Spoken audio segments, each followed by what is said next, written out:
We do it dozens of times a day. You flick a switch, and the room lights up. It feels effortless.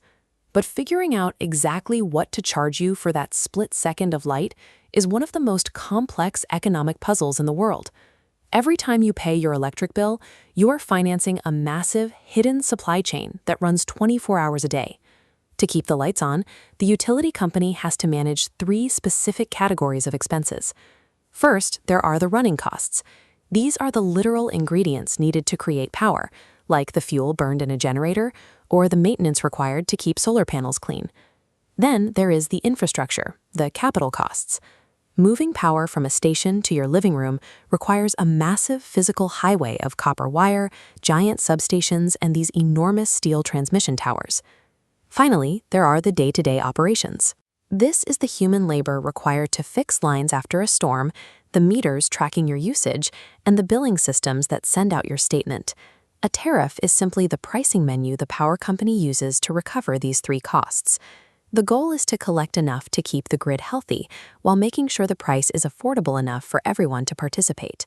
To get the pricing right, engineers follow 5 guiding principles. They want a proper return on their investment, fairness for all users, simplicity so the bill makes sense, a reasonable profit, and a price that is attractive enough to encourage people to use the service. This diagram highlights the most difficult principle to achieve: fairness. A massive steel plant places an immense, constant strain on the power grid that a one-bedroom apartment simply doesn't. Because of this difference, charging them the same rate would be a disaster for the budget. To solve this problem of fairness, utility companies created 7 completely different pricing menus, tailored to how different people actually use their power. The first menu is the simple tariff.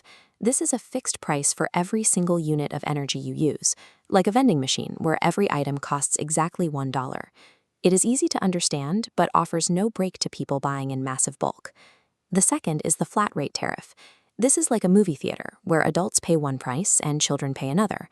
A utility might charge one rate for light bulbs and a different rate for heavy machinery. The third is the block rate tariff. This works like a warehouse club. The more you buy, the cheaper each individual unit becomes. However, real-world governments sometimes change the rules to protect citizens.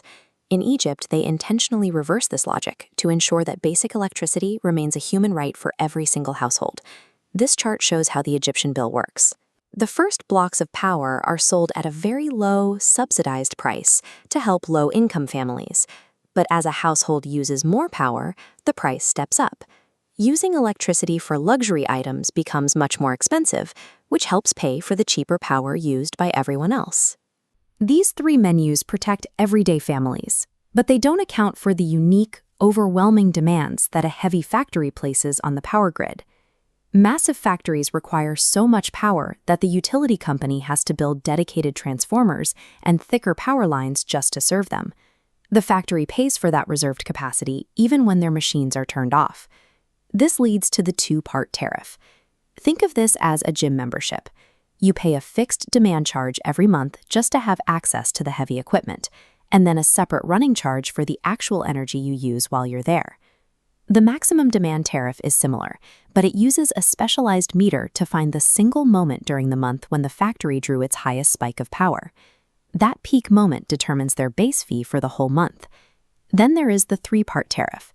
This is like a high-end club. On top of the usage and capacity fees, the factory pays a 3rd fixed charge to cover the specific administrative and billing costs of managing such a huge account. But there is one final menu, a hidden rule that forces industrial giants to be efficient or face massive financial penalties. This table allows us to compare these different pricing models side by side. You can see how we move from the simple needs of a home to the complex demands of a factory. The common thread in industrial billing is that the factory isn't just paying for electricity used, it is paying to reserve a massive amount of space on the utility's grid. The power factor tariff is the most advanced pricing tool.